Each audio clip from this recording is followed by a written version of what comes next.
दुर्योधन घर मेवा त्यागी, साग विदुर घर खाई।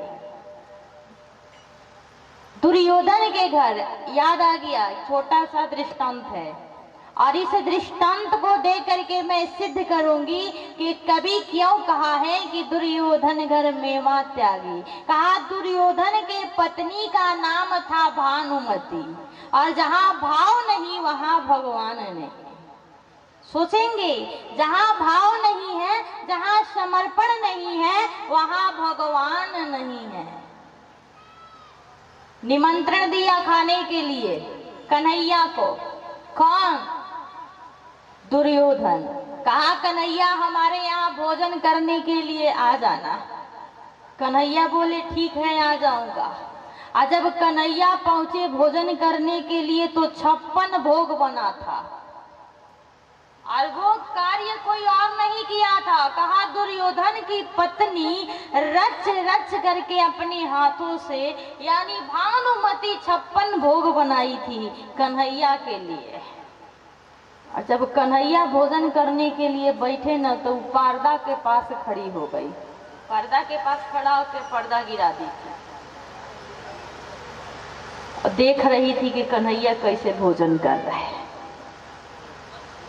एक बात बता दूं, जब भोजन की थाली सामने आती है ना, तो खाने वाला का आंख बता देता है कि खाना बढ़िया है कि नहीं है। बता देगा कि नहीं? हाँ, जब हरदियाइल दाल और उतराइल तेल लौकी तो समझ जाए कि बढ़िया बा, और जब कुछ गड़बड़ दिखे तो समझ जाइए बढ़िया नहीं है। लेकिन ये बताइए कि हरदियाइल दाल और उतराइल तेल देख करके ये आंख तो बता देगा कि बढ़िया है, लेकिन 3-3 सर्जन लगे हैं एक खाना को चेक करने के लिए।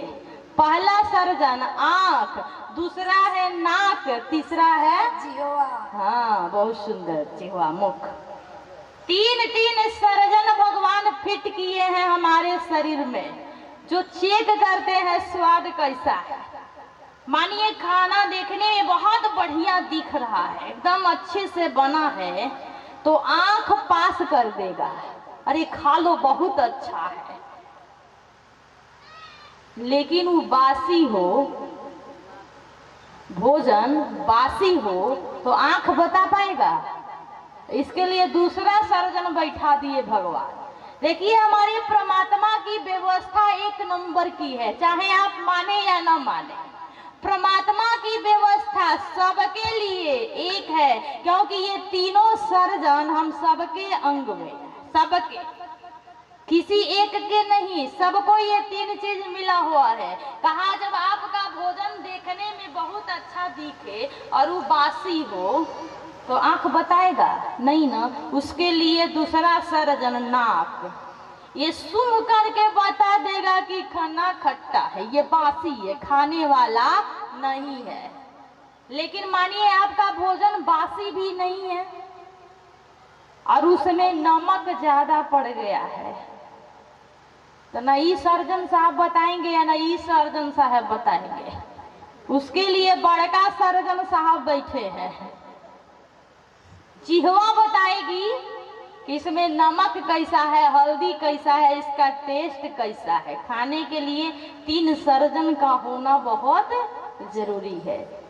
अब यही 3 चीज भगवान ने ऋषि को, पशुओं को में नहीं दिए है, तो उनके पास भी, लेकिन वो क्षमता नहीं दिए, तो वो कुछ भी खा लेते हैं, ज्ञान नहीं है, कुछ भी खा लेते हैं। अब विचार करके देखेंगे, इधर हमारे परमात्मा भोजन करने के लिए बैठे, भानुमति रच रच के बनाई थी, इतना दूर में थाली लाकर लगा दिया गया, कटोरी पे कटोरी, कटोरी पे कटोरी, चारों तरफ से सोने चांदी के कटोरी में भर भर करके अब पकवान रख दिया गया।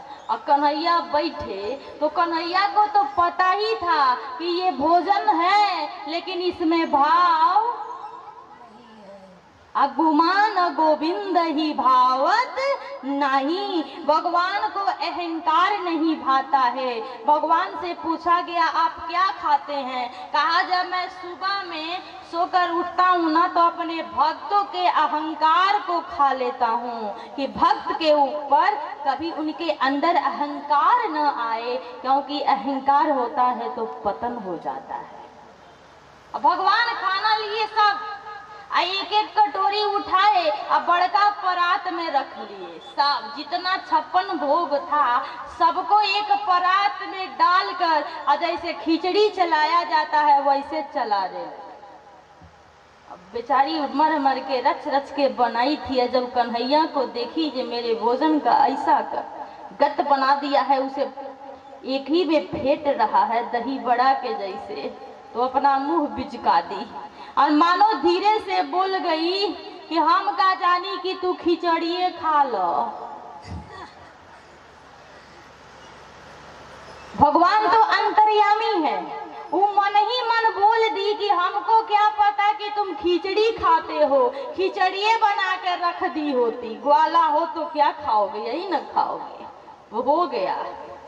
अब इतना ही सुनते हमारे प्रभु वहां से उठे और उठ करके भाग गए। और भागते भागते कहाँ गए? कहा विदुर के घर में कि नहीं स्वीकार की उसने निमंत्रण नृप दुर्योधन का, विदुर के घर में जा करके भोग छिलका लगाते हैं, न जाने कौन से गुड़ पे दयानिधि रीझ जाते हैं, न जाने कौन से गुड़ पे दयानिधि रीझ जाते हैं। यही हरि भक्त कहते हैं, यही सब ग्रंथ गाते हैं, न जाने कौन से गुड़ पे दयानिधि रीझ जाते हैं, न जाने कौन से गुड़ पे दयानिधि रीझ जाते हैं। हमारे परमात्मा आपके किस स्वभाव से रिझ जाएं इसकी कोई गारंटी नहीं है। और भागते हुए विदुर के घर में गए, आवाज लगाए काकी काकी काकी। विदुर जी घर पे नहीं थे, विदुरानी थी और विदुरानी स्नान कर रही थी। जब कन्हैया का आवाज सुनी काकी काकी करके कन्हैया प्रवेश कर दिए गरीब के कुटिया में। विदुरानी दौड़ करके आई बिना नहाए ही और कन्हैया से बोली कन्हैया बोलो क्या बात है? कन्हैया बोले काकी हमें बहुत जोरों की भूख लगी है। भगवान कह रहे हैं 2 समय में कहीं भी भोजन कर लीजिए, नहीं तो जहां आदर ना मिले वहां भोजन। 2 ही समय में भोजन किसी के घर करना चाहिए।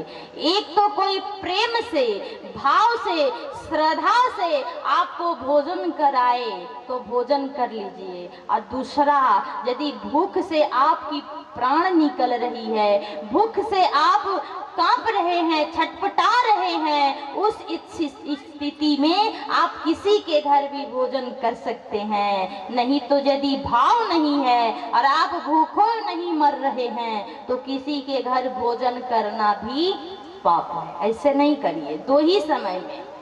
या तो कोई प्रेम से कह रहा है कि कर लीजिए, वहां अपमान मत कीजिए, कर लीजिए।